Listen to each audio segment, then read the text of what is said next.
You've seen all these bits of video, all these photos of Donald Trump and Jeffrey Epstein, and all of it paints a picture of two guys who are just big buds who bonded over their shared love of young women. But we have a new video that I'd never seen before, and I doubt you have either, of Jeffrey Epstein in a 2010 deposition. And it's dark material, but also goes to a really suspicious place at the end. Take a look. Have you ever had a personal relationship with Donald Trump? What do you mean by personal relationships? Have you socialized with him? Yes, sir. Yes? Yes, sir. Have you ever socialized with Donald Trump in the presence of females under the age of 18? Though I'd like to answer that question, at least today, I'm going to have to assert my 5th, 6th, and 14th Amendment rights, sir. Well, that's not a great way to answer that, right? I mean, the right answer is no. Or more realistically, because they were at a lot of events, and I'm sure that there were girls younger than 18 there, in a non-sexual context, you could say, we've been at social events and there were younger girls there, but obviously not in any sort of relationship or sexual context. But that isn't what he said, is it? That's not even close to what he said. He used his 5th, 6th, and 14th Amendment rights under that, which you're allowed to do. And technically, that doesn't mean that if you were to answer it honestly without using those rights, you would be incriminating yourself. But I'm not a judge and I'm not a lawyer. It's just you and me talking, and we know what it means when people use that. If the answer was no, wouldn't he say it? Why wouldn't he? Is he like me? He just hates spoilers so much that he doesn't want to ruin the investigation for the audience or something? Now that's highly suspicious. And by the way, okay, maybe you're MAGA and you think, well, you're a lib, you're biased. You don't get to evaluate whether he should use his 5th Amendment rights. Well, Donald Trump did say the mob takes the 5th. If you're innocent, why are you taking the 5th Amendment? If you're innocent, do not remain silent. You look guilty as hell. And that means Jeffrey Epstein, boom, guilty as hell about not him socializing with women under 18, him and Donald Trump socializing with women under 18.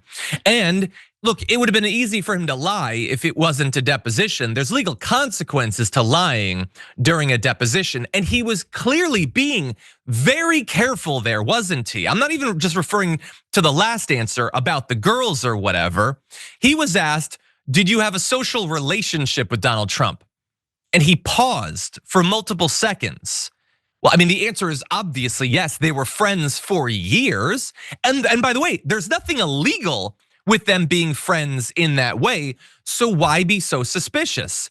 Why be so careful, I should say? Why be so measured in your response? Because that was how he was approaching all of these questions. He was hyper aware of the possibility that he would incriminate himself and potentially Donald Trump. Now, at this point, 2010, I don't know how much he cares about incriminating Donald Trump. They're probably friends for years after that, but I don't know for sure. I don't want to speculate.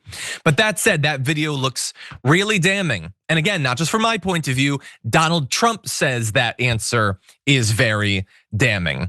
And I would love to hear what Donald Trump or the White House think about that video or some of these other revelations, but you're probably not gonna find that because Donald Trump is cracking down on their ability to talk about this. They have specifically said, you do not communicate to the press about the Epstein thing without the highest level of vetting, which is not the approach you take when it's just a boring story that doesn't really matter and it's just a waste of time. They're cracking down as hard as they've ever cracked down on a subject before.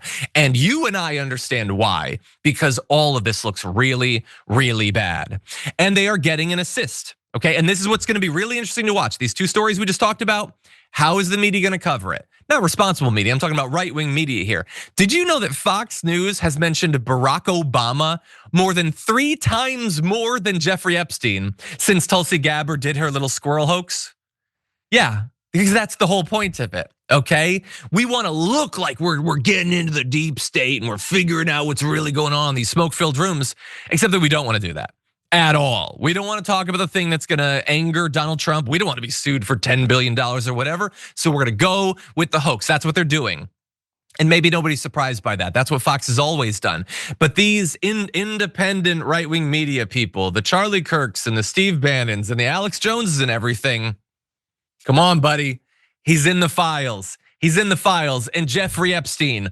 Oh, come on, that answer. If that had been about Hunter Biden, you know you'd be changing your pants already. So don't pretend that that's not compelling content or whatever. And here's what I'm doing. I am hoping that you do what I expect you'll do, which is to cover up and deflect and avoid and thereby prove to your audience that there ain't a damn thing independent about you. You are a paid PR hack for this regime. That's all you are, that's all you've ever been, that's all you've ever aspired to be. So brush this under the rug. Cover this up, distract with some other story. Talk about Emmanuel Macron's wife or whatever. Talk about literally anything other than the increasing cloud of suspicion hanging over your God emperor. I'm begging you.